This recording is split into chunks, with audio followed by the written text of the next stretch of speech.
Hola, muy buenas tardes. Soy Scarlett González, psicóloga de la Universidad Técnica Federico Santa María, y en nombre de la Comisión Interuniversitaria Consciente del Consejo de Rectores de Valparaíso, quisiera darles la más cordial bienvenida a este seminario titulado Gestión Emocional para la Promoción del Bienestar.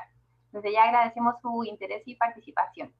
Bueno, como forma de partida quisiéramos comentarle que para que este seminario sea provechoso para todas las personas participantes y en honor a la exposición fluida de nuestra expositora, quisiéramos recordarles que si bien la tecnología nos permite conectar hoy día en este webinar, pueden surgir algunos inconvenientes, ruidos, ante los cuales les pedimos paciencia y tranquilidad para que el interés pueda sobrepasar cualquier tipo de inconveniente tecnológico.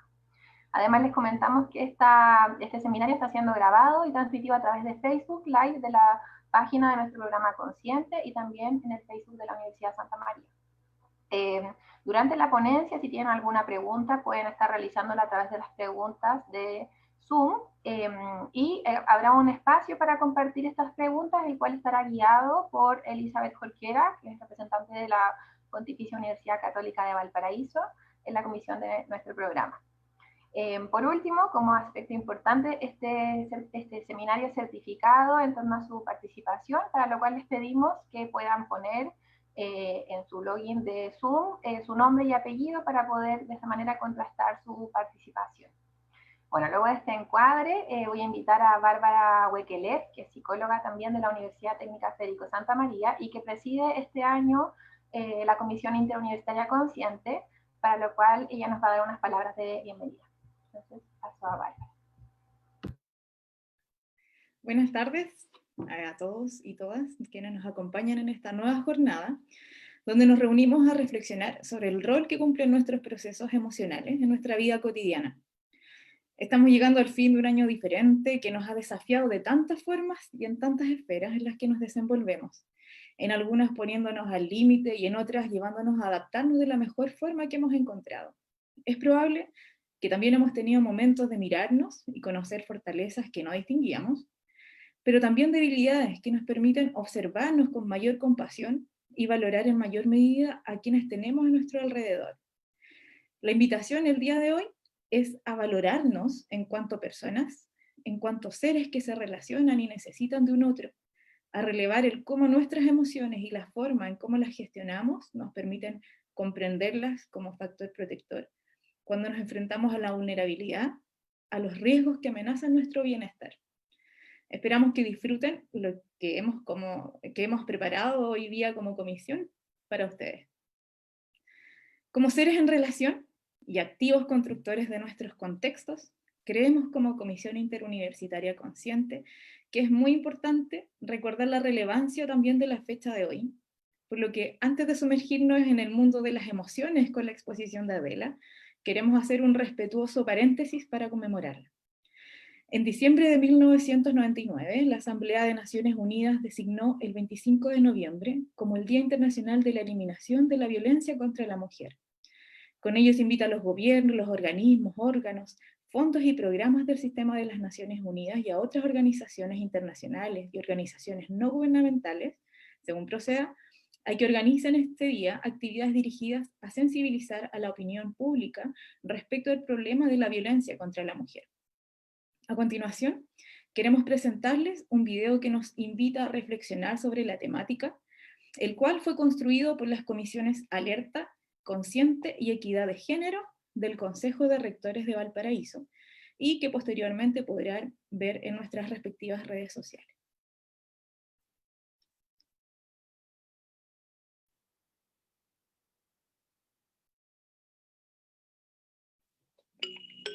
Hola, soy la cultura. A veces creo que no soy un personaje definido y creo que eso es porque estoy en constante transformación, sobre todo este último tiempo. No sé si lo sabes, pero tú y yo estamos estrechamente relacionados. ¿Cómo? Aquí estoy yo. Y ahí estás tú. Y esta serie de sistemas que nos conectan hacen que mis valores y mis cambios te impacten, al mismo tiempo que tú permites que me mantenga o me transforme. Hace un tiempo vienen pasando muchas cosas que me han hecho replantearme quién soy. Hubo un tiempo que fui una cultura muy conservadora, pero hoy estoy buscando ser más abierta e inclusiva. Sí, como sabes, me falta mucho para cambiar. Hoy quiero que conversemos sobre uno de los temas que me preocupan, es la violencia de género. Según ONU Mujeres, una de cada 3 mujeres a lo largo de su vida se verá enfrentada a alguna de las manifestaciones de este tipo de violencia. La violencia sexual es por lejos de las que menos se habla, pero es una de las manifestaciones de violencia de género que más profundo cala en la biografía de las personas que la experimentan.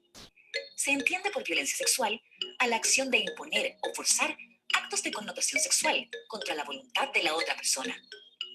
Por otro lado, la encuesta de acoso sexual callejero destaca el índice de vulnerabilidad en las mujeres y en el grupo más joven de 18 a 34 años.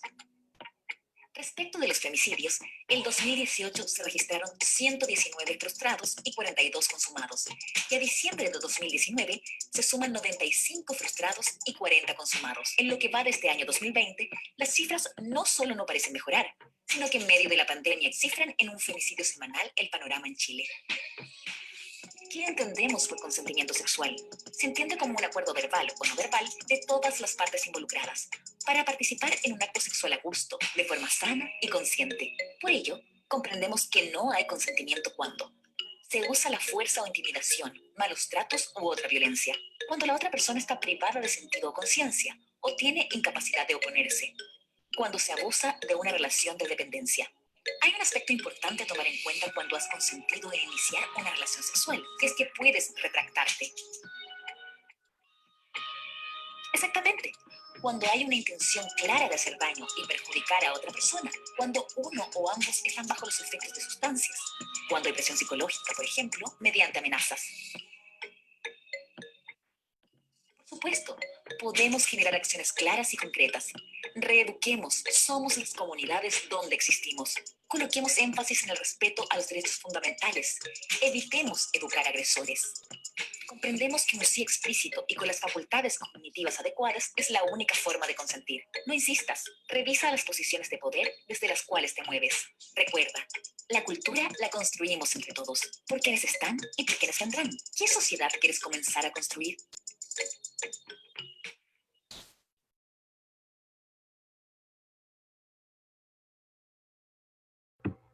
Bien, muchas gracias a nuestra presidenta Bárbara Huequelé. Y luego, bueno, luego de este video conmemorativo, entonces vamos a dar inicio a nuestro webinar, sumergiéndonos en el mundo de la temática emocional. Y para esto vamos a presentar a continuación a nuestra gran expositora. Adela Sáenz Cavia es consultor laboral, coach ontológico y posgrado en educación emocional. Además, es magíster en comunicación, doctoranda en psicología y licenciada en ciencias políticas. Entonces, bueno, con el título de la ponencia Gestión Emocional para la Promoción del Bienestar, dejamos con ustedes a Adela Sáenz Cavia. Muchas gracias.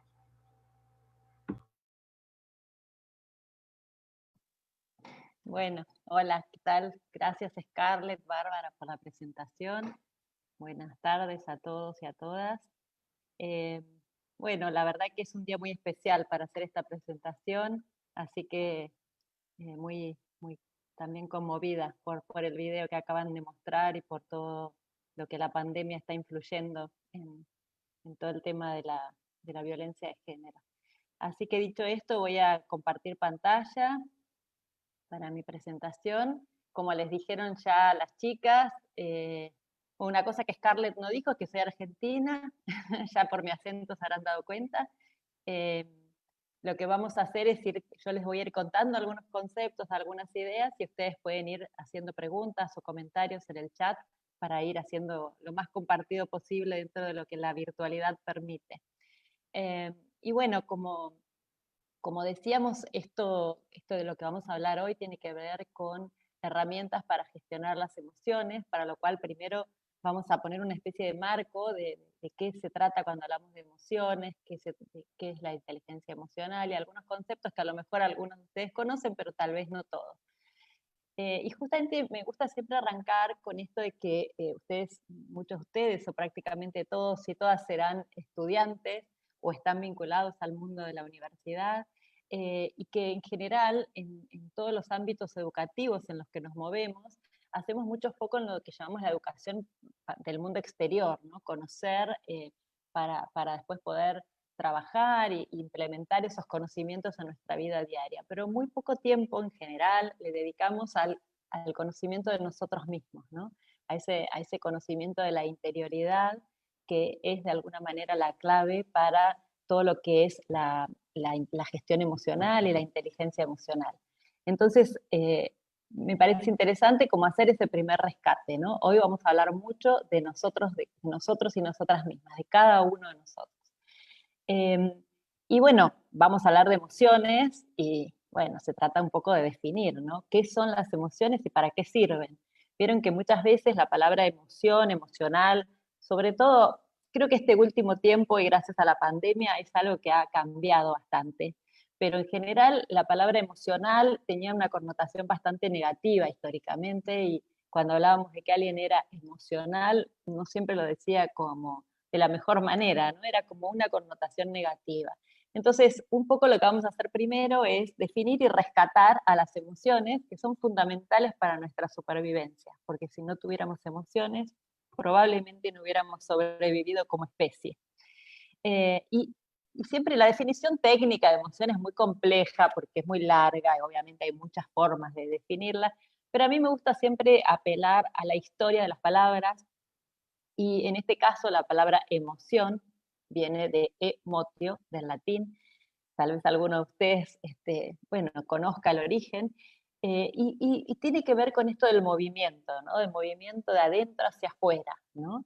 Y a mí me parece que es muy significativo retomar este origen de la palabra y esta sensación de movimiento, porque de alguna manera decimos que las emociones son nuestro motor para la acción.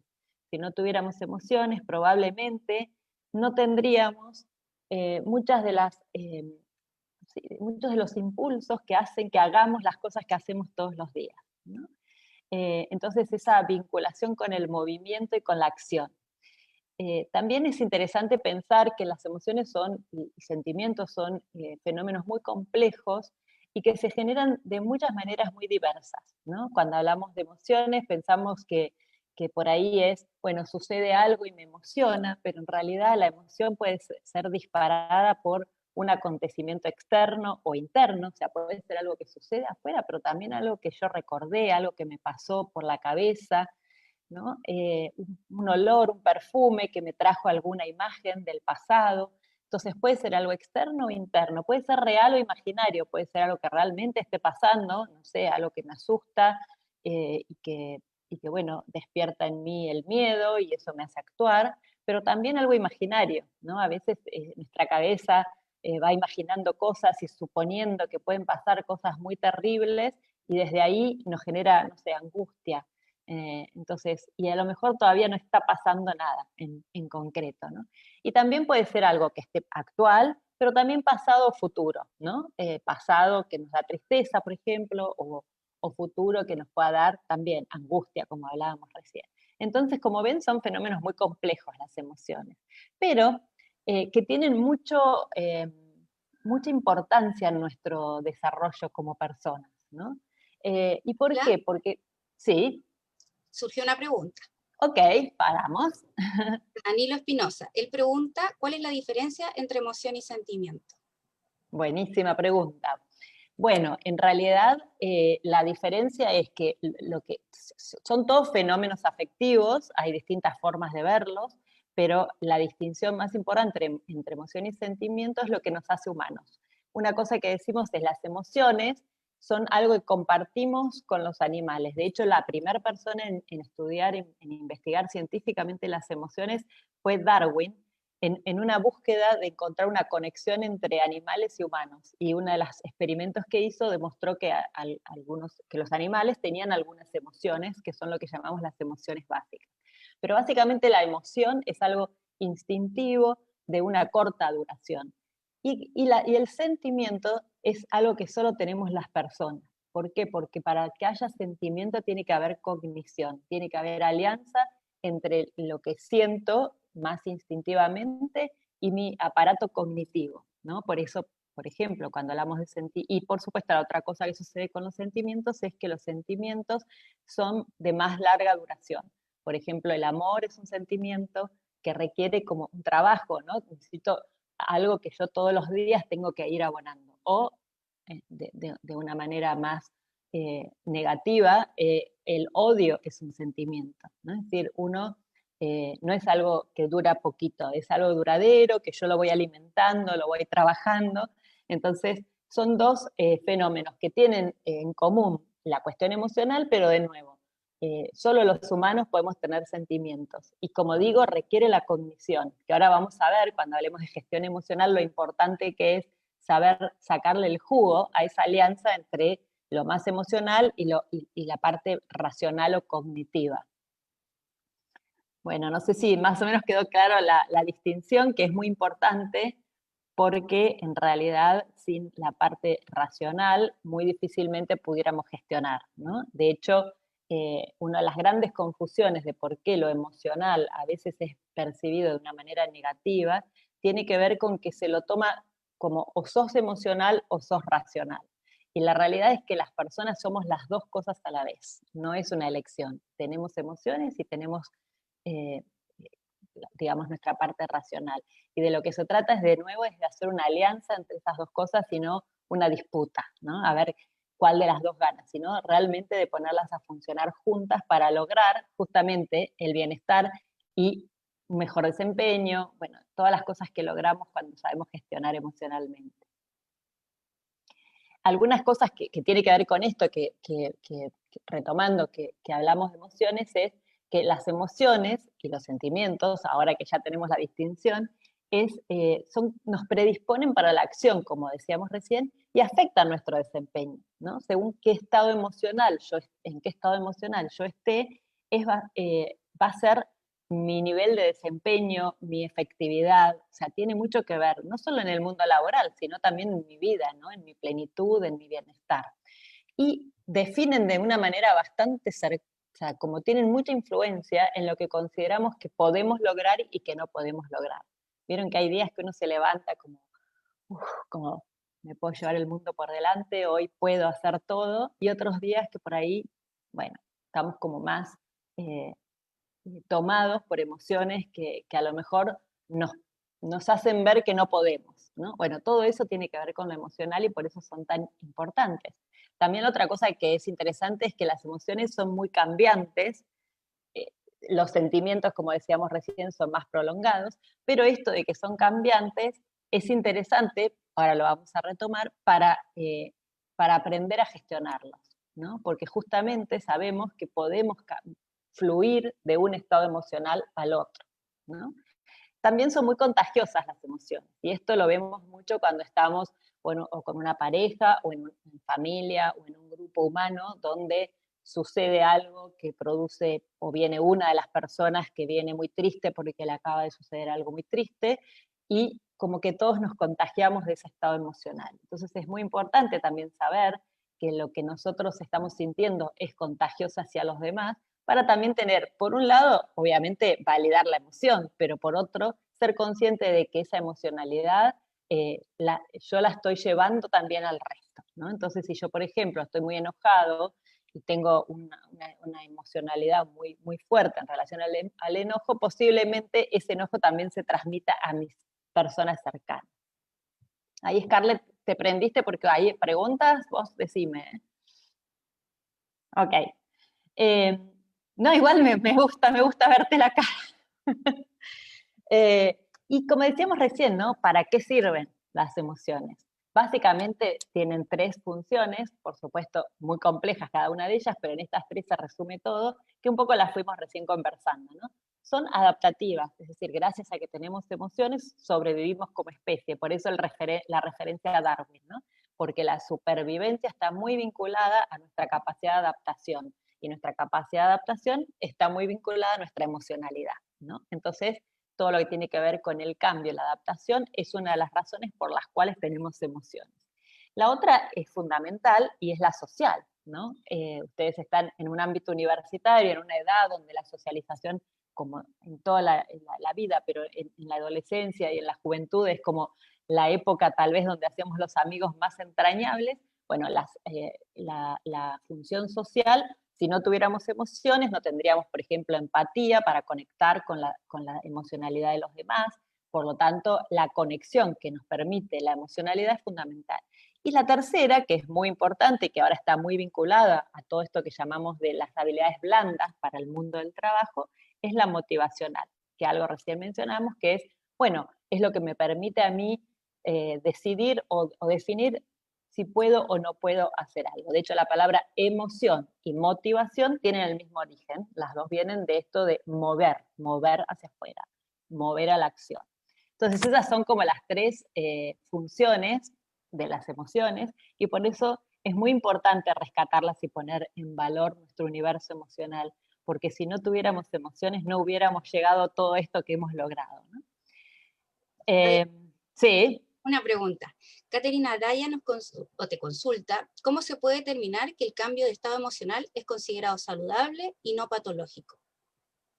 Bueno, una cosa que es importante remarcar es que cuando hablamos de todo lo que es gestión emocional, inteligencia emocional y desarrollo de habilidades blandas, que nosotros lo hacemos desde lo que en general llamamos educación emocional, es desde un enfoque educativo y no psicoterapéutico, ¿no? Es decir, en general todo lo que van a escuchar hoy de mí tiene que ver con personas que, bueno, están en un estado de salud mental que podríamos decir saludable, ¿no? Por supuesto que si una persona ya está en una situación, por ejemplo, de depresión o tiene o sea, ya cuando entra en un ámbito más, palabra que no me gusta usar, pero que existe, o sea, que existe y que es real, que es más patológico, que ya hay una vivencia bueno, que ahí requiere el tratamiento de un psicólogo, de un psiquiatra, ¿no? De un abordaje tal vez multidisciplinario, y que no alcanza con las herramientas que les voy a ofrecer hoy. Pero eso no quiere decir que no contribuyan, ¿no? En general, por eso hablamos mucho de equipos interdisciplinarios, y por eso estas herramientas, aunque las personas estén sufriendo una situación y atendidas, por ejemplo, por un psiquiatra, porque están atravesando una situación de un estrés postraumático, o porque a lo mejor están en una situación de depresión, o cualquiera de esas cosas, igual estas herramientas pueden contribuir a que empiece a generar recursos propios, pero posiblemente acompañada de, bueno, lo que la medicina tiene para ofrecer hoy en términos de tratamiento y de cuidado de personas con estas situaciones, ¿no? Con estas situaciones de salud. No sé si responde un poco a la pregunta. Bueno, como ya algo les adelanté, todas las emociones son valiosas, ¿no? A veces nosotros hacemos una distinción que muchas veces, tal vez la han escuchado por ahí, en emociones positivas, negativas y neutras o ambiguas. Cuando hablamos de negativas o positivas, es una forma de ponerle un nombre que no tiene que ver con malas o buenas. No estamos hablando de que sean malas o buenas. Todas las emociones son buenas, valiosas y nos aportan información que es muy importante para nuestra calidad de vida, ¿no? Entonces, pero cuando decimos emociones negativas o sentimientos negativos o aflictivos, nos referimos a esas emociones o sentimientos que nos generan malestar, que no es que cuando las vivimos no estamos pasándola bien. Por ejemplo, cuando estamos atravesando un momento de mucha angustia, cuando hemos sufrido una pérdida y estamos tristes, obviamente la emoción de la tristeza, cuando estamos en ese proceso, no es placentera. Sin embargo, es muy necesaria y también nos trae mucha información muy valiosa. Cuando estamos enojados, nuestro cuerpo mismo no se siente bien, pero el enojo nos trae información muy importante que tiene que ver a lo mejor con que estamos percibiendo que hay una injusticia y esa injusticia debe ser reparada de alguna manera. Entonces, todas las emociones tienen un sentido, no solo las placenteras. Y eso para mí es importante decirlo porque si bien ahora van a ver cuando sigamos avanzando que nosotros hacemos mucho hincapié en ser generadores de nuestras propias emociones positivas, eso no quiere decir que vamos a negar las emociones que son aflictivas, de ninguna manera, porque sabemos que una emoción que es reprimida posiblemente aparezca en algún momento, salga a la luz. Es decir, no es que yo la reprimo y listo. O sea, y a lo mejor las personas que que nos están escuchando, que por ejemplo se enojan, pero no reaccionan frente a un enojo y se tragan el enojo, bueno, a lo mejor la reacción después sucede con la persona incorrecta, en una forma incorrecta, ¿no? De la peor manera, ¿no? Entonces, siempre la idea es validamos la emoción y escuchamos qué información valiosa trae para nosotros. Y después, bueno, desprendido, digamos, este concepto de emoción está el concepto de inteligencia emocional, que tal vez ustedes, por estar en un ámbito ya cercano al mundo laboral, lo han escuchado, porque cada vez más se habla de las competencias blandas en el mundo laboral. ¿Y qué es la inteligencia emocional? A mí me gusta definirla como la capacidad que tenemos de conocer nuestro bagaje emocional, el nuestro y el de los demás. ¿Y para qué? Conocerlo para influir positivamente en esas tres cosas para las cuales sirven las emociones. Básicamente la motivación, el bienestar y el desempeño. Entonces, básicamente es conocerlas, conocer nuestro estilo emocional y el de los demás, para influir positivamente en esto, ¿no? Es decir, poder operar, ¿no? Que no es lo mismo que manejar o controlar, ¿no? Sino gestionar es la palabra que nos gusta, como decir, bueno, ¿cómo voy haciendo que las cosas sucedan de una manera que fluyan, ¿no? Y no que así como decíamos recién, más represora. Venimos de una cultura, como recién en el video decía, que bueno, tiene mucho de represión emocional, ¿no? Es decir, muchas de las cosas que vemos hoy en día, de muchas expresiones y de cambios culturales, tienen que ver con que también estamos cambiando la forma en que expresamos nuestra emocionalidad. Y posiblemente muchos habrán crecido en familias donde nos decían que no se llora, donde nos decían que vamos para adelante y no había ni un momento para el sufrimiento o para el enojo, ¿no? Entonces, yo creo que eso es una de las cosas que está cambiando y que gracias a todos estos movimientos y todos estos aprendizajes que estamos teniendo, y muy de la mano de la ciencia, ¿no? Es decir, todo esto que sabemos, que yo les estoy contando, y muchas otras cosas más que seguro hoy nos lleguemos a compartir, están siendo estudiadas y viéndose los efectos positivos concretos, ¿no? Entonces, bueno, este cambio cultural creo que también empieza por la emocionalidad, por sí. Perdona, no quería interrumpirte, pero No, es que está... en relación con lo que estabas mencionando de la cultura, Leandro Pacheco nos pregunta, dice, en el caso de los varones, mayormente, lo aclara, quienes fueron formados bajo un concepto de los hombres no muestran las emociones, entendiendo que emoción viene desde esta idea de mover hacia afuera, ¿a qué puede conllevar el no exteriorizar las emociones? Bueno, depende de la persona, ¿no? Por supuesto no se puede generalizar porque las emociones también son muy subjetivas. Sin embargo, lo que sí se sabe, y muy bien, es que la no expresión de la emoción no hace que la emoción no esté igual adentro nuestro, ¿no? Es decir, que a uno de chiquito le hayan enseñado que los hombres no lloran, por ejemplo, que por lo menos en nuestra cultura, por suerte ya no, pero no sé, mi familia, mis hermanos, era como, bueno, vamos, no llores, ¿no? Como, vamos. Eso no, que nos digan eso y que nosotros lo reprimamos a esa emoción no quiere decir que esa emoción no opere en nosotros de todas formas, ¿no? Entonces, por eso, de lo que se trata es de empezar a aprender a reconocer. Ahora voy a mostrarles la técnica RAIN, que justamente apela a eso, a reconocer la emoción y a validarla, ¿no? Y nosotros, por las edades que tenemos, bueno, los chicos muchos de los que están escuchando tal vez sean jóvenes, pero tenemos que ser muy conscientes en relación a cómo vamos a educar a nuestros hijos, a nuestros sobrinos, a nuestros pequeños si estamos en educación y a nuestros adolescentes, justamente para evitar eso que tal vez nos enseñaron a nosotros, ¿no? Es decir, bueno, la emoción tiene un sentido y ese sentido tiene que ser reconocido y validado. Ahora vamos a ver, cuando hablemos de gestión emocional, que no es lo mismo validar la emoción que validar lo que yo hago con la emoción, ¿no? Esas son dos cosas distintas. Pero sí ser muy conscientes cuando uno, no sé, está con un sobrino, con un hijo, o no sé, con cualquier persona, incluso adulta, ¿no? Y la persona se emociona y se pone a llorar, ser muy cuidadosos porque en general la primera frase que nos sale, porque esto es cultural, es no llores, no llores, ya va a pasar, no pasa nada. Y vos decís, sí pasa, estoy llorando. Entonces, pero eso es un aprendizaje. Digo también, porque una cosa que me gusta siempre hacer mucho hincapié es que todos estos son procesos que involucran en la mayoría de los casos, un desaprender hábitos y reaprender nuevas formas, ¿no? Entonces, no son cosas que suceden de un día para el otro, ¿no? Estamos en proceso de aprendizaje y tenemos que ser, bueno, como tener compasión con nosotros mismos y con las personas que nos rodean, porque estamos, de nuevo, todos aprendiendo a usar estas herramientas.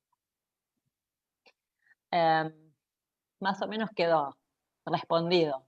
Muy claro, Da gracias. para hablar horas el tema, porque claro, a mí me apasiona todo el tema de la cultura y las emociones. De hecho, hay formas de estudiar las emociones desde muchos enfoques, ¿no? Obviamente la psicología, la sociología, la antropología. Y por ejemplo, la antropología de emociones es un tema apasionante que tiene que ver con cómo las distintas culturas responden a las emociones, ¿no? Y hay distintas teorías que algunas sostienen que hay emociones que son las básicas, que son emociones que todas las culturas tienen por igual, pero después hay algunos estudios bastante más nuevos, muy interesantes, que indican que no es tan simple como eso, ¿no? Como que lo que pasa es que como todos estamos tan inmersos en un plano cultural tan homogéneo, nos parece que todo el mundo siente de la misma manera. Pero bueno, hay algunas investigaciones muy interesantes que muestran que no es necesariamente así, que son estudios hechos en culturas que están como más replegadas y no tan contaminadas con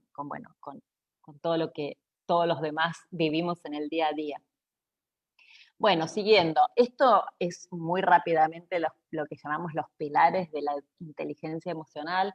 Hay muchos modelos de abordaje, yo acá hice como un mix de distintos modelos, pero básicamente son 4 pilares que me gustaría comentarlos muy rapidito. Uno es la conciencia emocional y autoconocimiento, esto de, bueno, cómo soy yo cuando qué emociones tengo, qué cosas me hacen, cuáles son mis drivers, cuáles son mis descarriladores, ¿no? Qué cosas, cómo reacciono yo y cómo soy. Y en la conciencia emocional no solo me involucra a mí, sino también cómo son las personas de mi alrededor, ¿no? Como tener esa conciencia, de desarrollar esa conciencia, de conectar con la emocionalidad mía y de los demás. La segunda pata, que tiene que ver con la regulación y la gestión de las emociones, que es lo que muchas veces cuando todavía no sabemos tanto de estos temas decimos, quiero controlar esto que me está pasando, y sabemos que no es la forma controlar, es gestión, regular, más va por esa terminología. Y regular básicamente es esto que les decía antes, ¿no? Es hacer esta alianza entre lo que siento y lo que pienso, ¿no? Y usar mi capacidad cognitiva y de reflexión antes de actuar, ¿no? Sería la gestión emocional, o sea, estamos gestionando cuando en vez de ser pura reacción, llevamos a una instancia de reflexión y después de esa reflexión pasamos a la acción. Acá lo estoy contando todo muy rapidito, ¿no? Tienen un montón de detalles que seguramente no vamos a llegar a ver, pero bueno, por lo menos para que tengan una idea. La autonomía emocional es muy importante para mí. A mí me encanta y es una de las cosas que vamos a profundizar en un ratito, que es la capacidad que tenemos las personas de ser los generadores de nuestro propio bienestar. Vieron que muchas veces pensamos que según cómo esté la situación, según lo que haya pasado, según el clima, según la política, es como me siento. No, no es así, ¿no? La autonomía emocional lo que nos enseña, de alguna manera, es a ser yo el generador de mi propia emocionalidad más allá de lo que esté pasando. Y acá una de las competencias más importantes es la autoestima, que ahora vamos a repasar un poquito. Y después las competencias sociales, ¿no? Donde también la empatía es muy importante, ¿no? La capacidad esta de conectar con la emocionalidad de los demás, pero en las competencias sociales entra todo lo que es la comunicación, la escucha, que es tal vez la competencia social más importante, la escucha, el liderazgo, el trabajo en equipo, el trabajo colaborativo. Y un poco decimos, ¿y todo esto para qué? Como decimos, para estas habilidades para la vida y el bienestar, como la llama Vizquerra, uno de los enfoques que a mí más me gusta, que es, bueno, hacer todo esto para tener una mejor calidad de vida y pasarla mejor, ¿no? Nosotros y las personas que están a nuestro alrededor y con las que conectamos y hacemos red. Bueno, esto así como un pantallazo muy general. Y un poco por qué es tan importante desarrollar nuestra inteligencia emocional, ¿no? Y por qué en este marco de estos encuentros que ustedes hacen vinculados a temas muy concretos, hacía sentido hablar de inteligencia emocional o de competencias emocionales y sociales. Porque si uno logra desarrollar sus habilidades emocionales y sociales, genera mejores vínculos, tiene mayor bienestar psicológico, ¿no? La pasa mejor, básicamente eso. Tiene más herramientas de afrontamiento positivo, ¿no? Hablando técnicamente, pero hablando en común, sería más herramientas para salir adelante de situaciones difíciles de una manera asertiva y de una manera propositiva.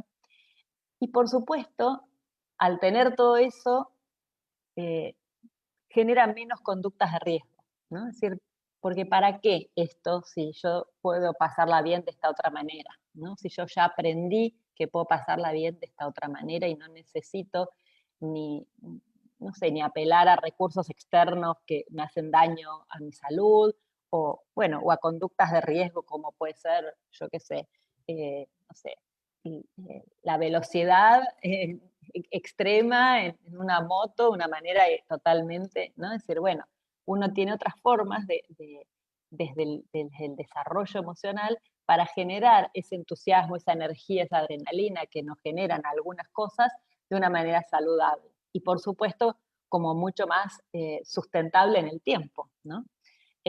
Por eso decimos que la inteligencia emocional y la promoción de la inteligencia emocional es un factor protector de nuestra salud y de nuestro bienestar, ¿no? Hoy no lo quería decir, pero aprovecho para decirlo porque está muy alineado con esto. Hoy, saben, como dije, soy argentina, acaban de anunciar que murió acá, lo habrán escuchado, Maradona, que es así un ídolo nacional que tenemos.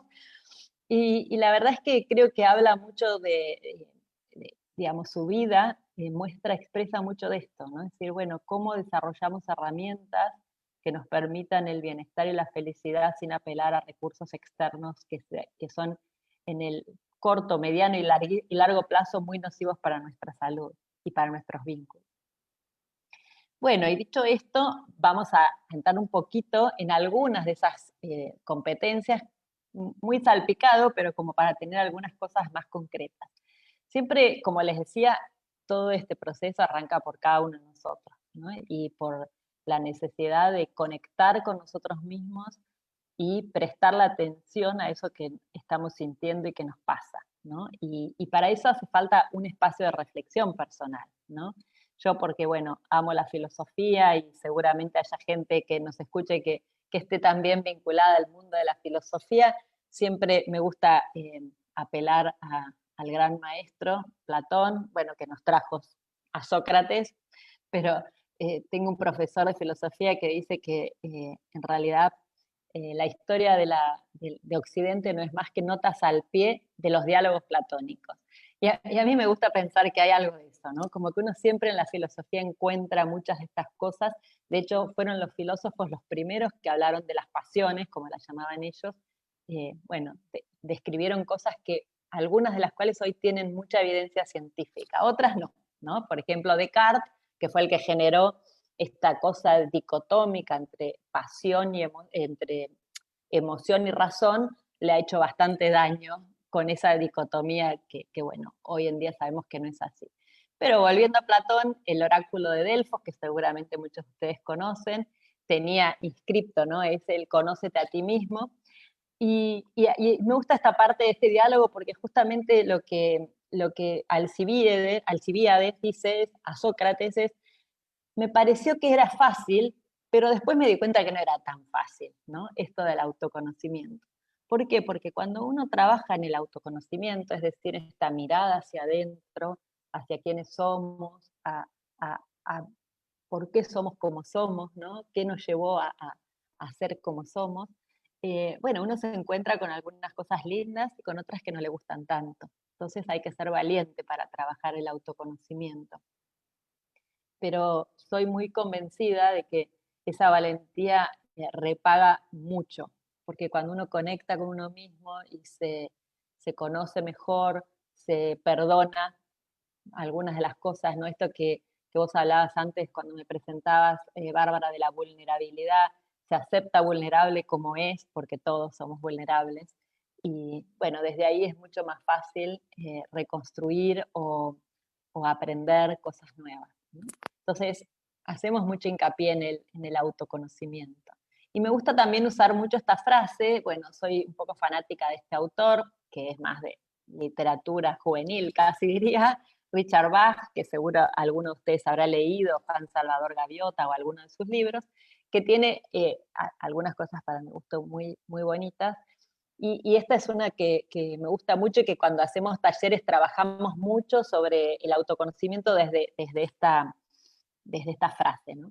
Los interrogantes más sencillos son los más profundos. ¿Dónde has nacido? ¿Dónde está tu hogar? ¿A dónde vas? ¿Qué haces? Plantéatelos de tiempo en tiempo y observa cómo cambian tus respuestas.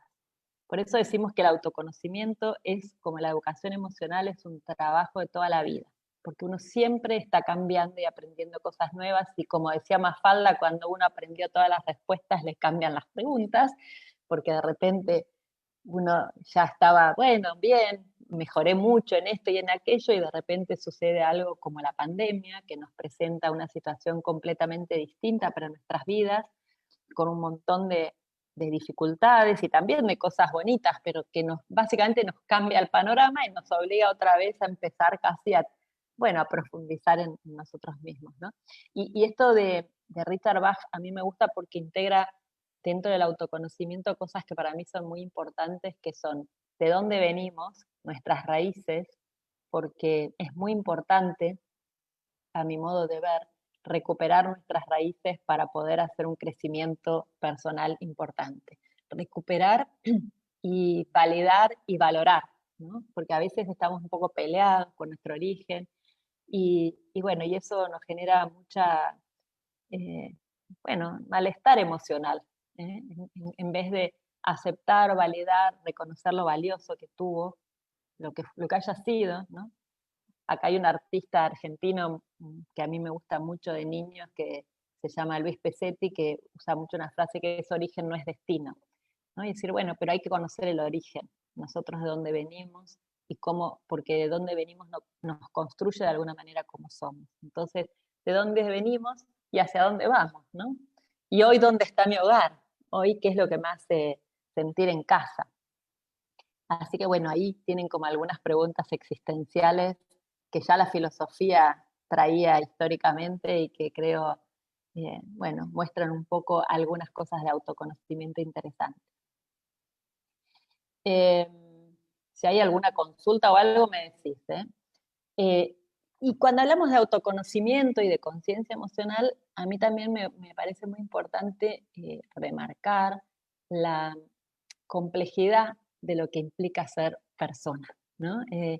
No estamos hablando solamente de, no sé, una persona desde el punto de vista biológico, sino que integra la socioemocionalidad, mi físico, mi cuerpo, mi cabeza, ¿no? Mis recursos cognitivos y mi espiritualidad también, que para mí es muy importante y que también hay mucha evidencia de cómo la conexión con la espiritualidad, que no necesariamente es religiosa, aunque para mucha gente sí lo es, también es fundamental para integrarla para trabajar el autoconocimiento. Y un poco linkeado con esto, o vinculado con esto, a mí me parece que otro ejercicio que muchas veces hacemos y que yo se los cuento y después, si quieren, cada uno lo reflexiona en su casa en algún momento, porque hoy no hay un formato taller para trabajarlo, pero que a mí me parece que es una herramienta muy bonita para desarrollar el autoconocimiento, que es identificar mis narrativas personales. Es decir, lo que yo me digo a mí mismo, lo que yo pienso de mí mismo, y cómo ese cuento que escribo de mí, para adentro y para afuera, me constituye como soy, y cómo yo tengo la posibilidad de reescribir, ¿no?, cómo cuento mi historia, ¿no? Por eso a mí me gusta mucho trabajar en la narrativa personal, esto que ahora se llama storytelling, que es, bueno, ¿cuál es tu historia? ¿no? Hay una frase de un noruego que me gusta mucho que dice algo así como, si eres una persona es que tienes una historia que contar. Y todos tenemos una historia que contar, y es lindo trabajar más en la edad que están ustedes, que se están preparando tal vez para el mundo laboral, para salir como, bueno, a otra etapa de sus vidas. ¿Qué van a decir de ustedes cuando les pregunten, y vos, ¿no? ¿Y vos qué tenés para ofrecernos a nosotros, por ejemplo, como empresa? ¿No? Entonces, muy interesante como herramienta de trabajo personal, también para esto que hablamos bueno, de gestionar emocionalmente, ¿no? Porque si yo reconozco qué parte de mi historia es la que más me empodera o qué es la que más me cuesta, bueno, tengo más posibilidades también de trabajarla, ¿no? En el futuro. Un poco en esta idea de que cuando cambiamos nuestras narrativas, que no quiere decir negarlas, no, simplemente ponerlas en valor, priorizarlas, reescribirlas, repensarlas, y bueno, y ver qué provecho saco de eso para el futuro, ¿no? Porque siempre algo nos han dejado de enseñanza, aunque haya sido doloroso. Así que bueno, eso en relación a las narrativas, y a que les propongo que cada uno se siente en algún ratito que tenga y escriba una hojita de su historia o más. Pueden escribir un libro si quieren, pero una hojita de su historia personal, ¿no? De quiénes son. Y a veces con la gente que acompaño en el mediano a largo plazo les propongo que esto lo hagan una vez al año, ¿no? Y van a ver cómo, como decía Richard Bach, cambia, porque y eso es una forma también de darnos cuenta de cómo vamos creciendo y desarrollando, ¿no?, nuestro potencial. Bueno, y cuando hablamos de gestión emocional, esto algo hablamos recién ya, que es esta toma de conciencia entre la interacción que hay entre lo emocional, puesto simbólicamente en el corazón, aunque bueno, no está ahí, pero entre lo emocional y lo cognitivo. Emocional, cognitivo y comportamiento, ¿no? Es decir, que esto, voy a ir acá y después vuelvo. Esto es algo que a mí me gusta hacer mucho hincapié, porque en general, como no es algo que nos lo enseñan demasiado, tendemos a pensar que lo que pasa y lo que hago es como un continuo, ¿no? Sucede esto, reacciono. Y justamente de lo que se trata la gestión emocional es en distinguir esto que acá figura, que cuando lo trabajamos con chicos chiquitos lo hacemos como en una escalerita, ¿no? Para que nos podamos dar cuenta que son distintas etapas. La primera es lo que pasa, la pandemia. Y sí, cursar virtual, terminar el secundario con la cursada virtual, no hacer la fiesta de fin de año, no irte de viaje de egresados, no dar el final como te imaginabas, no hacer una entrega, bueno, todas las cosas que estamos cada uno en su lugar atravesando por la pandemia. Eso es lo que pasa. Otra escalerita es lo que siento con lo que pasa. Y vieron que uno cree, o en general tendemos a creer que todos sentimos lo mismo frente a lo que pasa, pero no. ¿Por qué? Porque tenemos también la posibilidad de sentir cosas distintas. Es decir, yo frente a la pandemia puedo sentir que esto es un desastre, que me da angustia, o puedo ver dónde hay una oportunidad, ¿no? Por supuesto, démosle tiempo a todo, pero saber que una cosa es lo que pasa y otra cosa es lo que yo siento con lo que pasa. Y otra cosa es lo que pienso con lo que siento con lo que pasa. Acá hay todo un juego que es, a veces pienso primero y a veces siento primero, ¿no? No es que necesariamente primero siento y después pienso, porque a veces no pasa nada y mi cabeza empieza a trabajar, entonces primero viene el pensamiento y después la emoción. Pero no importa, para los efectos de esto es pasa, siento, pienso. Y ahí cuando pienso, estoy empezando a gestionar. Reflexiono, paro, analizo y luego hago, ¿no? Y luego actúo. Y todo eso me va a dar un resultado. Por supuesto, no va a ser el mismo el resultado si yo me enojo con alguien. Por ejemplo, me enojo con alguien que hizo algo que está mal. Me enojo frente a una injusticia real y concreta. Y frente a ese enojo yo me enojo y rompo todo, no sé, salgo a violencia, bueno, justo lo que veíamos en el videito del principio.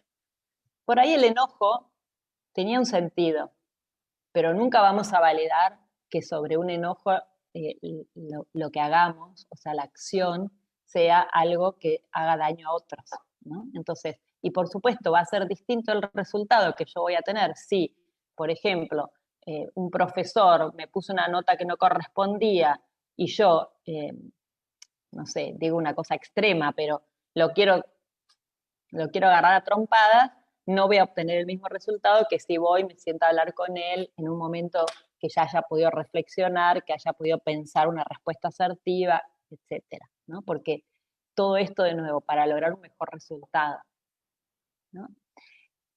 Y esto que lo había pasado un poquito rápido, pero no quiero dejar de pasar lo que es la técnica RAIN, que antes les mencioné, que es una técnica de mindfulness que a mí me gusta mucho porque es muy fácil de recordar y es la que tenemos que tener en la cabeza cada vez que, como preguntaba uno de ustedes recién, nos aparece el modelo mental de los hombres no lloran, o alguno de estos que todos tenemos. La técnica RAIN, que viene de la palabra en inglés lluvia, porque bueno, obviamente fue diseñada por una americana que se llama Tara Bach, por si les interesa googlearla, y este es un acrónimo que creo que en Chile lo llaman acróstico, ¿no? Scarlett, RAIN. La R del RAIN es reconocer la emoción. Reconozco qué emoción estoy sintiendo. Entonces, por ejemplo, me enojo. Estoy enojada porque me pusieron una nota que no me parece que corresponda a todo el esfuerzo que yo hice o a todo lo que yo estudié. Entonces, reconozco qué emoción estoy sintiendo. Le pongo un nombre. Eso ya parece sencillo, pero no es tan sencillo, porque en general tendemos a ser muy binarios en cuanto a nuestra emocionalidad. ¿Vieron cuando nos preguntan cómo te sentís? En general las respuestas son bien, mal.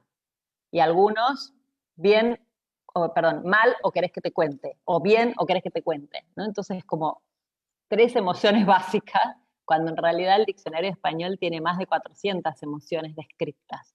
Entonces cuando digo reconozco y le pongo un nombre, implica que tengo que aprender un poco de vocabulario emocional, ¿no? De hecho, en educación emocional trabajamos mucho en desarrollar este vocabulario emocional, en conocer más emociones que muestren la sutileza de lo que estoy sintiendo en palabras, porque justamente una de las cosas que nos pasa, por las cuales nos cuesta expresar nuestra emocionalidad, es que no tenemos tanta palabra para describir.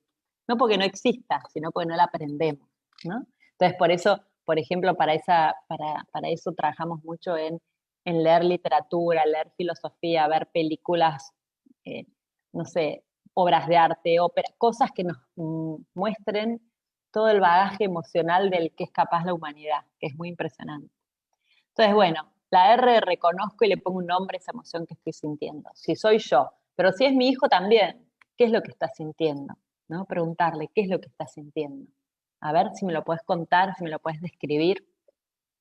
La segunda, que es la A, de aceptar, que es la más difícil a mi gusto. Es lo que antes yo llamaba validar. Estoy angustiado. Estoy angustiado y acepto que estoy angustiado. Si yo no paso por la A de aceptar o validar, es muy difícil que yo pueda fluir una emoción más positiva o de más bienestar. Entonces, de hecho, muchas de las conductas de riesgo vienen ahí. ¿Por qué? Porque en vez de aceptar, niego. No, a mí no me pasa nada, y voy para adelante y a lo mejor me voy quedando sin gasolina y entonces tengo que usar elementos externos. Entonces, aceptación y validación de la emoción que yo o los otros estén sintiendo. Porque puede ser que sea mío, pero puede ser, de nuevo, mi novia, mi novio, ¿no? Entonces, validar la emoción mía y de los demás es fundamental para poder gestionar. La tercera, que es la I, de investigo, esto es para aprender para la próxima, ¿no? La investigación tiene que ver con qué recursos, primero, en qué parte del cuerpo yo siento esta emoción, cómo yo me doy cuenta que estoy sintiendo esta emoción a través de las señales que me manda el cuerpo. Hasta ahora no hemos hablado mucho, pero las emociones las sentimos en el cuerpo. Y por más que tratemos de reprimir una emoción y de que no se note, hay señales corporales que son muy difíciles, casi imposible diría, de ocultar, ¿no? Porque de nuevo, están ahí y es la forma que el cuerpo expresa la emoción. Entonces, cuando digo investigo, sobre todo para gestionar emociones intensas o difíciles, como puede ser el enojo, si yo empiezo a aprender qué señales me manda mi cuerpo cuando me estoy enojando, ¿no? Y les presto atención, entonces esa es la forma en la que puedo regular mejor mi enojo para no llegar a exploté, ¿no? Lo que se llama el secuestro amigdalar. Listo, ya no puedo hacer nada porque ya exploté. Entonces, el investigo tiene que ver con eso, con registrar en mi cuerpo dónde se expresa esa emoción y de qué manera a mí, que a lo mejor es distinta a Scarlett o a Bárbara o a alguno de ustedes, y prestar la atención a esas señales corporales. Cuando digo prestar la atención, no es me empieza a doler la cabeza, tengo una contractura, me tomo 2 Ibupirac y listo. Sí, también, tomar el Ibupirac. Pero primero detenete a ver qué puede estar pasando para que el cuerpo te esté mandando esa señal. Porque en general el cuerpo es muy sabio, pero no le damos mucha atención. También en investigo la otra cosa que es interesante es ver qué cosas yo he hecho en el pasado para gestionar esa emoción.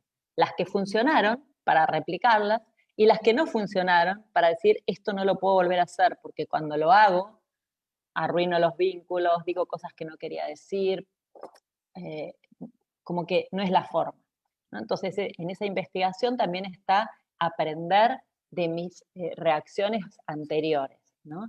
Aprender de las buenas y de las malas, decir, esto no funcionó, no lo puedo volver a hacer. También en investigo, la última cosa que les digo es lo que yo llamo los maestros emocionales. Es aprender, pero de los demás. Vieron que uno, no sé si les pasa, pero a mí me pasa que hay alguna gente que a mí me admira, por ejemplo, el entusiasmo que tiene, el optimismo.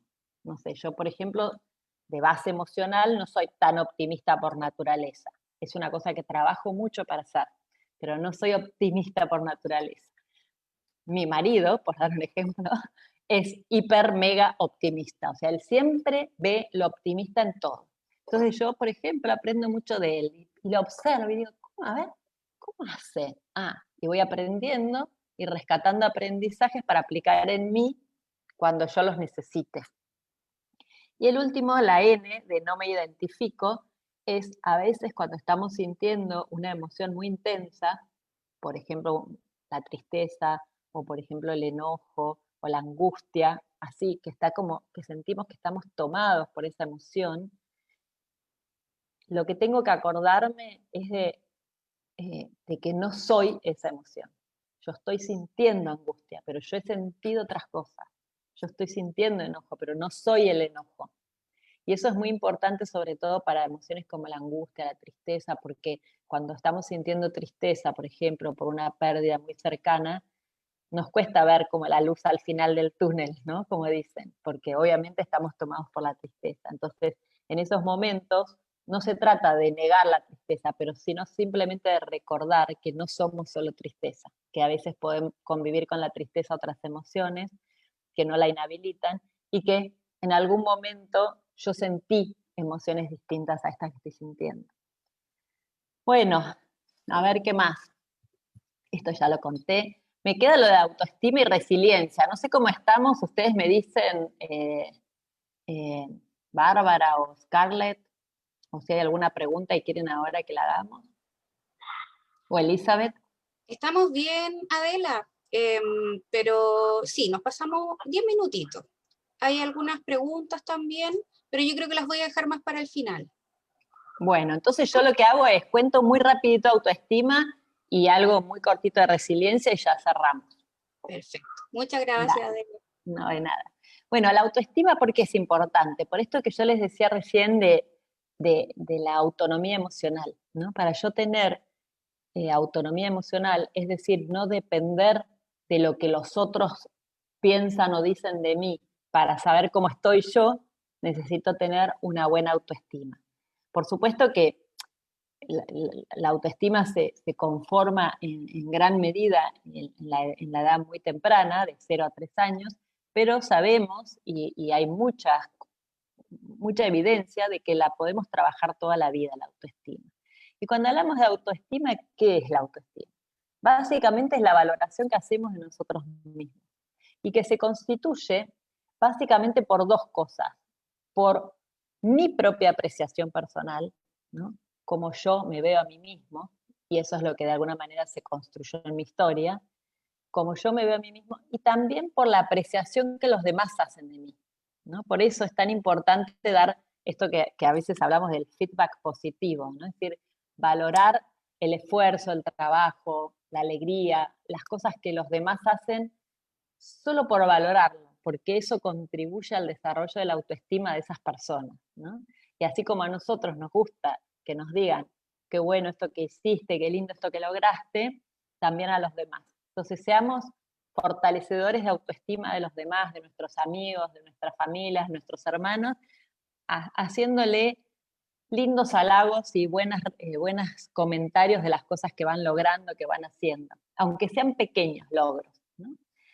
Y después, por supuesto, de mí mismo, ¿no? Es decir, cómo yo me valoro a mí mismo. Esto vincula un poco con las narrativas de lo que hablaba antes. Es decir, bueno, si yo, no sé, me fue mal un examen y lo primero que me digo es que cosas feas, obviamente eso no me ayuda, no contribuye a mi autoestima.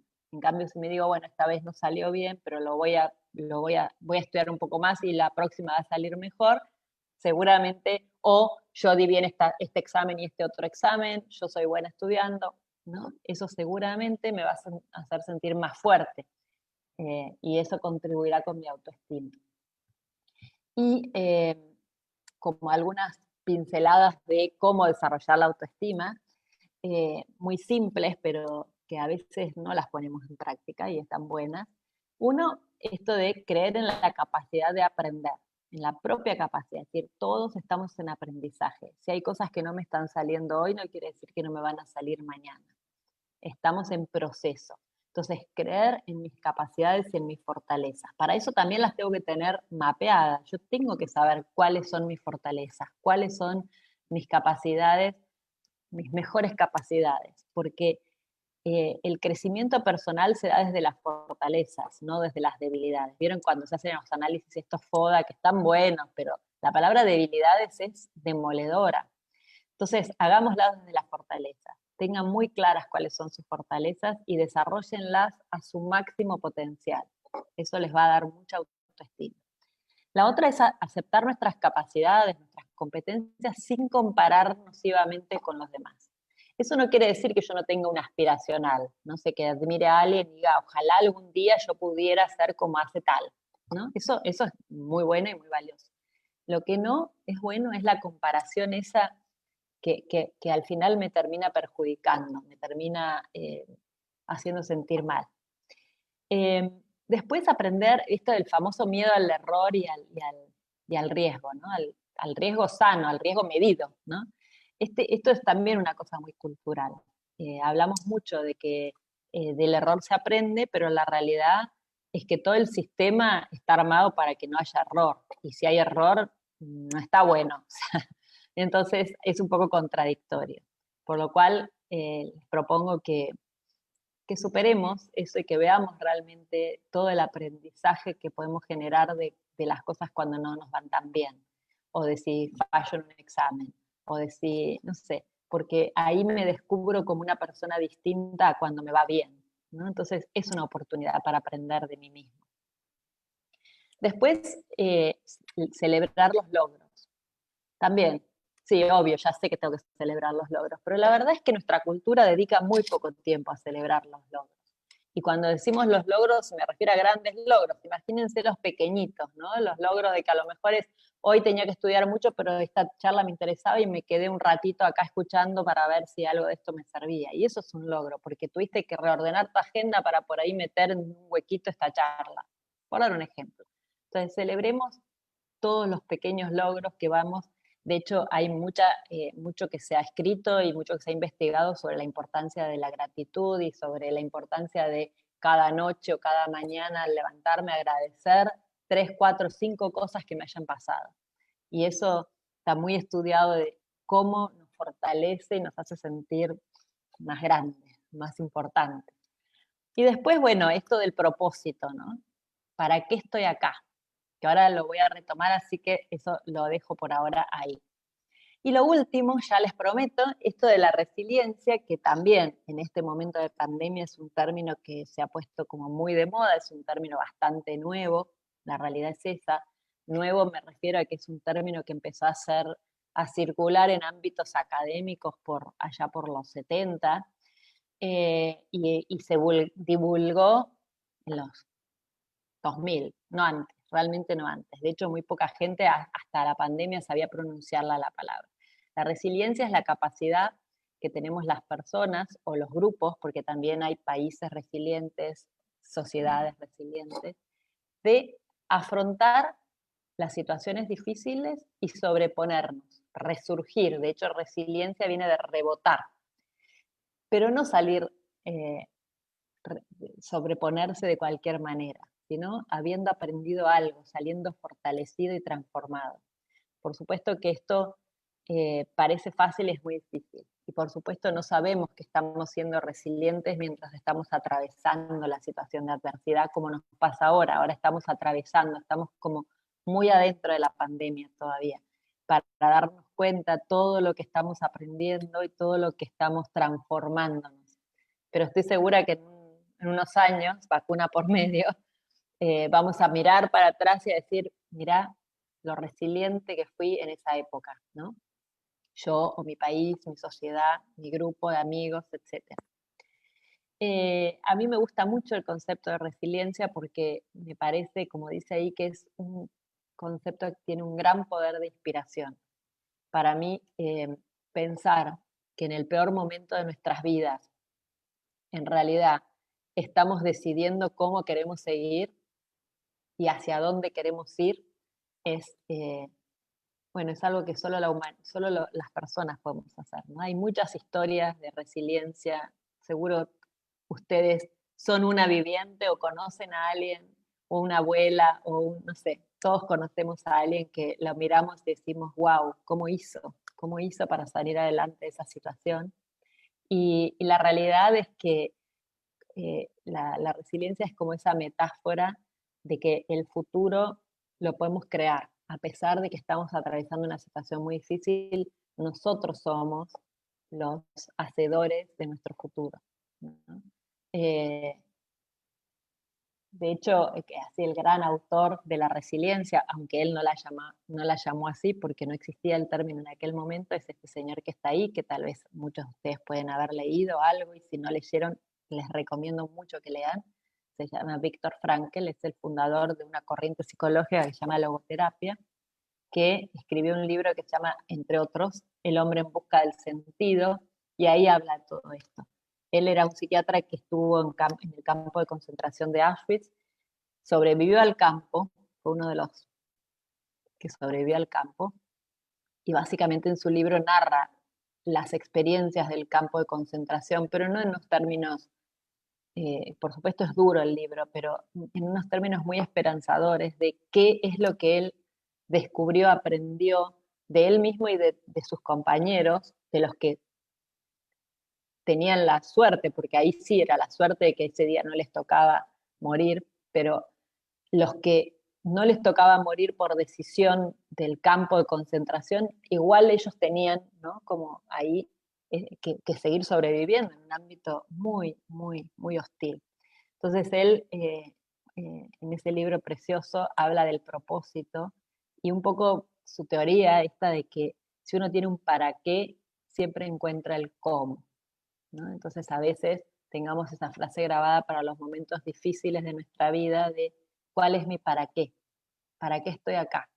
Yo a veces trabajo mucho este concepto con los chicos de los barrios populares acá, de chicos que han pasado o que viven vidas muy complejas, de ¿para qué? Estás vivo y estás acá, ¿para qué? ¿No? Tenés un aporte para hacer, si no, no estarías. Entonces, les recomiendo que traten de encontrar su para qué y hacerlo piel, ¿no? Hacerlo vida. Él decía un poco esta frase de que la creación de significado, este para qué, es el puente que une la dificultad actual con un futuro esperanzador. Como decir, bueno, hay una posibilidad en el futuro, ¿no? Y es eso que nos mantiene vivos cuando estamos en el momento más complejo, es ese sentido de propósito. Esa es su teoría, con la que abono y que me encanta, porque además tiene costo cero, ¿no? No hay que comprarla, no se vende en ningún lado, está dentro nuestro. Bueno, acá yo más o menos cerraría.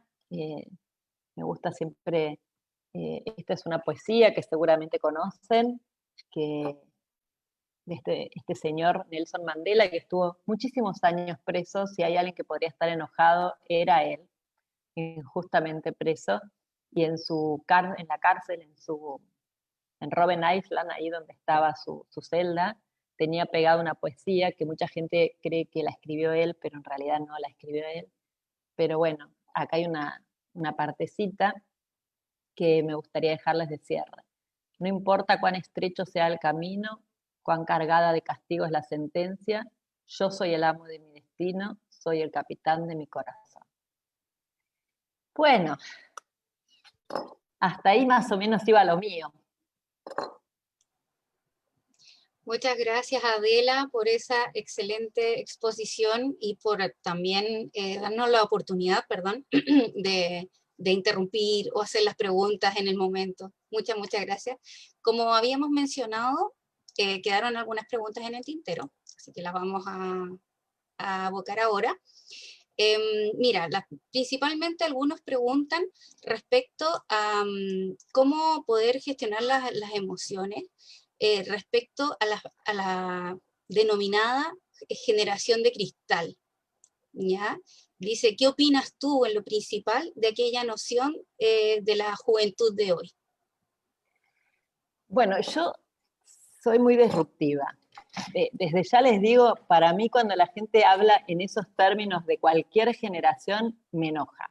O sea, porque ya los encasillan en un lugar, porque yo ya no me considero joven, pero tengo un hijo de 21 años, entonces, y una hija de mi marido de también una edad similar.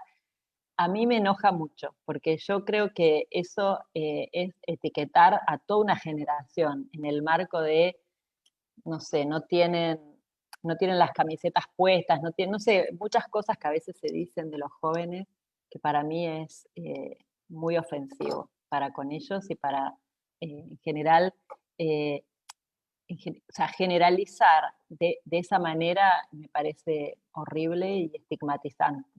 Entonces, yo creo que todos tenemos talentos, todos tenemos formas de hacer las cosas muy, muy provechosas, y que lo que sí, por ahí las generaciones más grandes, que en general son las que etiquetan de esa manera, estoy generalizando de todas formas, pero tienen, yo no me considero de esos, pero gente de mi edad para arriba, tienen que entender que su modelo mental, su modelo en el cual fueron criados tal vez es distinto al de las generaciones más jóvenes, pero eso no quiere decir que sea mejor, ¿sí? ¿No? O sea, yo creo que hay que darles la oportunidad, creo que nos han ayudado a ver, o nos ayudan a ver, cosas que tal vez solos no nos damos cuenta, tienen una mirada muy valiosa de muchas cosas que por ahí mi generación ni registró que pasaba, ¿no?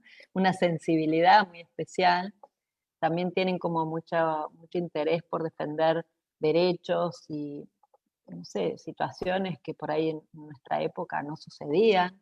Entonces, no sé, a mí siempre con mi marido psicólogo y siempre con él, desde una vez que vimos una tapa del diario La Nación, que acá es el diario, uno de los diarios más importantes, que era no sé, la juventud básicamente está perdida, era, no sé, algo así era el titular, y era una encuesta que no sé qué porcentaje de jóvenes estaban en las drogas y el alcohol y consumían y todo eso. Por supuesto, es un drama de nuestra época, o sea, no lo vamos a negar, ni yo soy quien lo va a negar, porque trabajo con muchos jóvenes que están en situaciones difíciles realmente.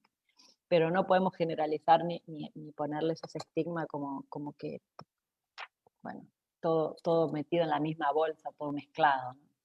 No sé si responde mucho a tu pregunta, pero es como que a mí me enoja mucho y pienso, es tu hijo, tal vez es tu hijo, estás hablando de tu hijo, o sea, de tu hija.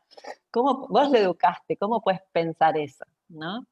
En vez de, además, ni hablar de todo el impacto psicológico que eso tiene, ¿no? Hay también muchas investigaciones muy lindas de Carol Dweck, seguramente la habrán leído y si no les recomiendo, de cómo alimentar una mente de crecimiento y cómo alimentar una mentalidad fija.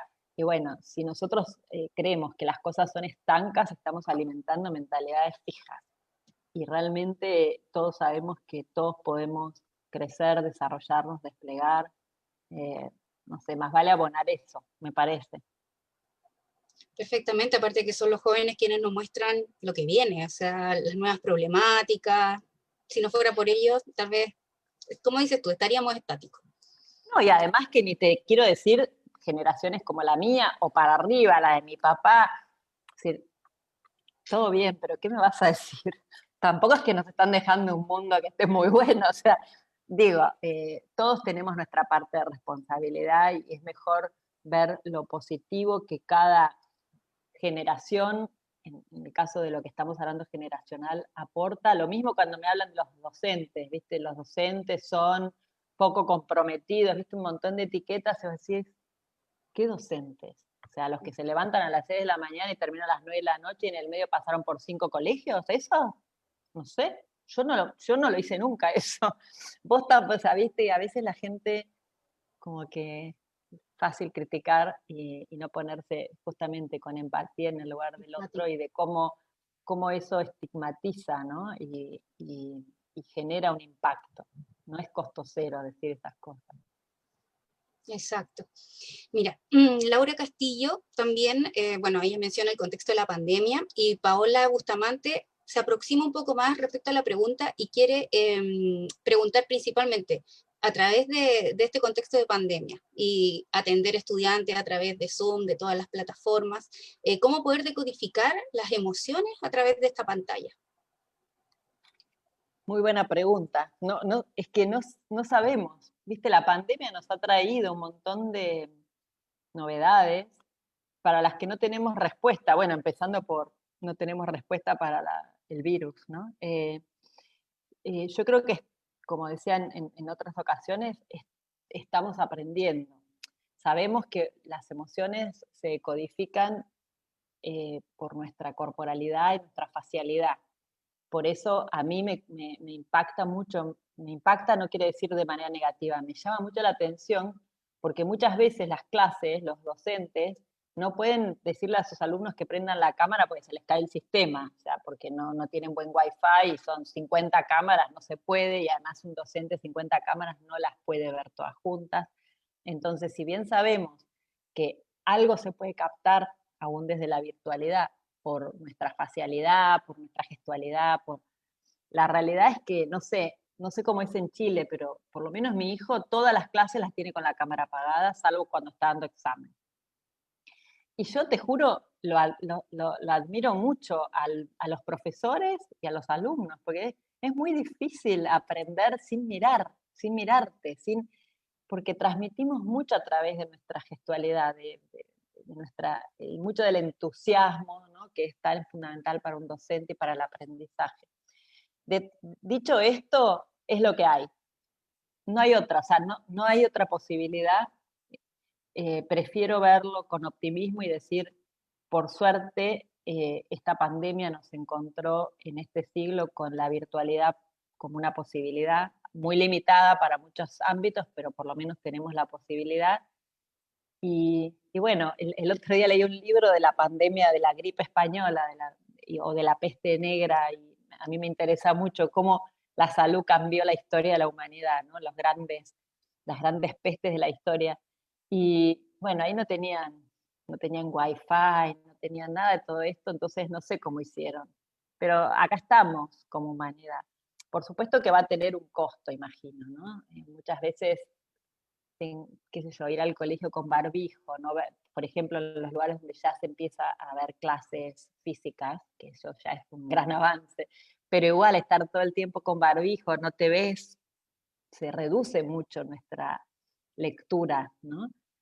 Pero bueno, como digo, es lo que hay y está bueno, es mejor eso que no tener nada, ¿no? Peor si no tenés ni siquiera la posibilidad de educación o la posibilidad de contacto social.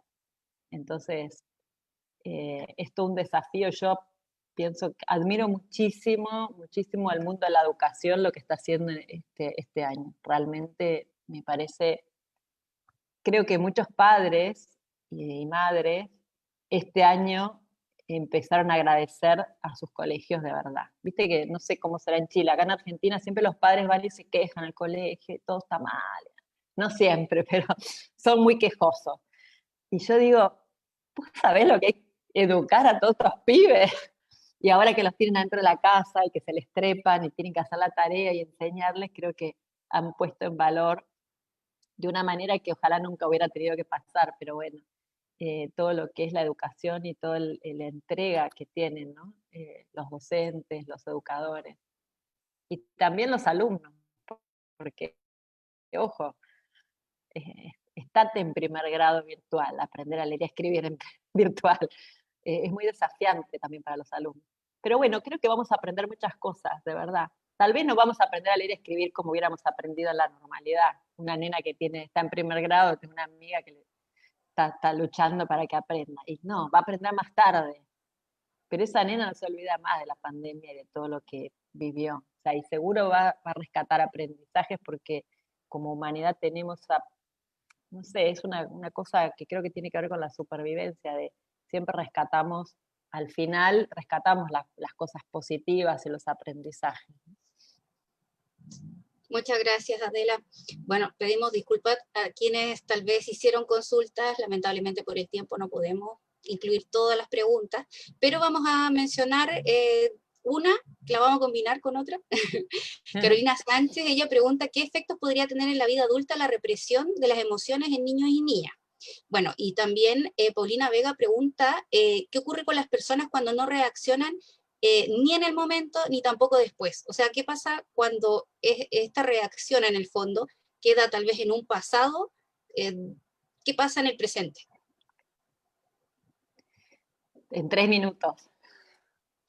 Contéstamelo en 3 minutos, sería todo eso. Bueno, qué momento. No, primero en relación a cuando uno aprende a reprimir emociones, yo creo que cualquiera de nosotros puede mirar a familiares, yo digo gente más grande, mismo yo me miro a mí misma, yo aprendí mucho, yo entré a este universo emocional, yo vengo del mundo de la empresa, trabajaba en un rol de comunicación, asuntos públicos, no soy educadora de origen, y me di cuenta que me quedaba sin recursos y empecé a estudiar para mí, ¿no? Entonces yo lo pude ver en mí misma, que reprimir las emociones a mí no me hacía bien, me enojaba con cosas que no eran con las que me tenía que enojar, con personas que no eran con las que me tenía que enojar. Entonces, en general, la represión emocional, así entendida, nosotros creemos que genera muchos factores de riesgo, mucha infelicidad o por lo menos no mucho bienestar. Por supuesto que depende de la persona, porque hay personas que a lo mejor han aprendido a convivir con eso y bueno, ya le han encontrado la vuelta. Y también una cosa que sucede es que con la edad uno va aprendiendo y muchas veces uno ve abuelos, personas que las ha visto de chiquito y cómo han ido creciendo sin haber hecho educación emocional en una escuela, sin haber hecho un taller o una capacitación o nada, pero porque por los golpes de la vida, ¿no? De darse cuenta que hacer algunas cosas no les traía beneficios emocionales y entonces empezaron pero definitivamente creo que seguro genera riesgo a la salud, malestar. Ahora, tampoco los crucificamos, ¿no? Hay gente que ha hecho lo que ha podido con lo que le han enseñado, ¿no? Es decir, las emociones en general las aprendemos de chiquito por modelaje, es decir, yo veo cómo se manejan ciertas cosas en mi casa, cómo era históricamente antes de existir la educación emocional. O sea, en mi casa, cuando algo no salía bien, mi papá se enojaba y rompía la puerta, eso es lo que se hace cuando una persona se enoja, cuando algo no sale como quería. Es lo que aprendo. Nadie me dice, sentate Adela, te voy a explicar cómo se reacciona frente al enojo. No, lo aprendés viéndolo. O aprendés del entusiasmo, de la alegría, eso lo aprendemos. Entonces, como padres, madres, nosotros hacemos mucho hincapié en que los padres y madres, no solo los educadores, sean conscientes, ¿no? De todo esto, para justamente enseñarle a los hijos a poder fluir mejor en sus emociones.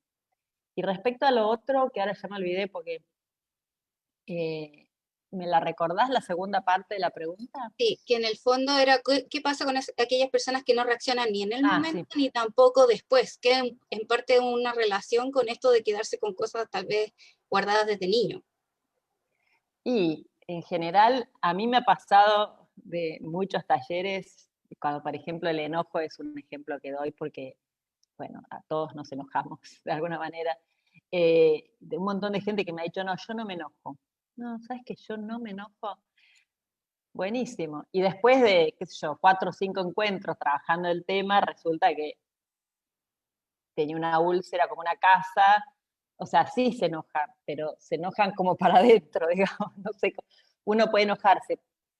O sea, uno puede enojarse y ser asertivo, es decir, enojarse y conducir el enojo hacia algo positivo, ¿no? Yo muchas veces digo que los centros comunitarios que hay en las villas de Buenos Aires, que son centros de educación tremendamente buenos para los chicos de los barrios, nacen del enojo. Siempre están fundados por alguien del barrio que no se revela ante esa injusticia y pone un comedor primero y después pone un centro educativo y etcétera. Y eso sale desde el enojo. Entonces, uno puede conducir el enojo asertivamente. Pero la verdad es que si no, es o explotando hacia afuera o para adentro. El que no se enoja en general, por ahí hay alguien que si lo conocen me avisan porque quiero conocerlo y entrevistarlo y aprender de él o de ella, pero en general cuando uno se traga el enojo, obvio que hay gente que tiene una capacidad de gestionarlo muy buena, ¿no? Pero siempre de alguna manera se nota, o sea, se nota. Y si no, es que está para adentro yendo. A veces hay cosas que tenemos como muy reprimidas y a veces Por eso yo digo que educación emocional hay que hacerlo con mucho cuidado, con mucho cariño, con mucho respeto por la persona, porque a veces aparecen cosas muy profundas, de muchos años, guardadas de muchos años, ¿no? Entonces hay que saber después como, bueno, ayudar a la persona a manejarla. Bueno, no sé si respondió, pero Perfecto, Adela. Solo ojalá que... que, bueno, dentro de las mismas consultas hay muchas felicitaciones, mucho agradecimiento por tu exposición, por el tiempo que te dedicaste a explicar claramente cada uno de los conceptos de las emociones, así que, en verdad, los estudiantes, quienes nos observan en este momento, están agradecidos de tu exposición. Bueno, me alegro mucho y bueno, ojalá que al menos haya dejado sembrada alguna herramienta, alguna cosa que les ayude bueno, a ver el futuro como, a ser hacedores de nuestro propio futuro, como decía antes. Así que estoy segura de ello, segura. Gracias por la invitación, la verdad un lujo. A ti, Adela, también por acompañarnos, por aceptar esta invitación en este espacio formativo, en verdad agradecidos contigo. Y también, bueno, ya para despedirnos, agradecemos también a todos los presentes, a los integrantes de la comisión y también a los monitores del programa Consciente Cruz que nos acompañaron en esta instancia. Para finalizar, los invitamos a visitar la página del Consejo de Rectores de Valparaíso, donde van a encontrar información de esta comisión, así como también de las otras comisiones que componen el CRU. Y también, también los invitamos a que visiten nuestras redes sociales, en las cuales van a encontrar el video que se expuso el día de hoy en conmemoración del Día Internacional de la Eliminación de la Violencia contra la Mujer, junto con otros materiales educativos que van a poder disfrutar. Bueno, en Facebook nos pueden encontrar como programa Alerta Cruz y en Instagram como, Consciente Cruz, y también en Instagram como Consciente Cruz, ¿ya? Así que muy buenas tardes, agradezco la instancia y también la participación de todos ustedes. Hasta luego. Muchas gracias, Ade. Gracias a ustedes, realmente un lujo.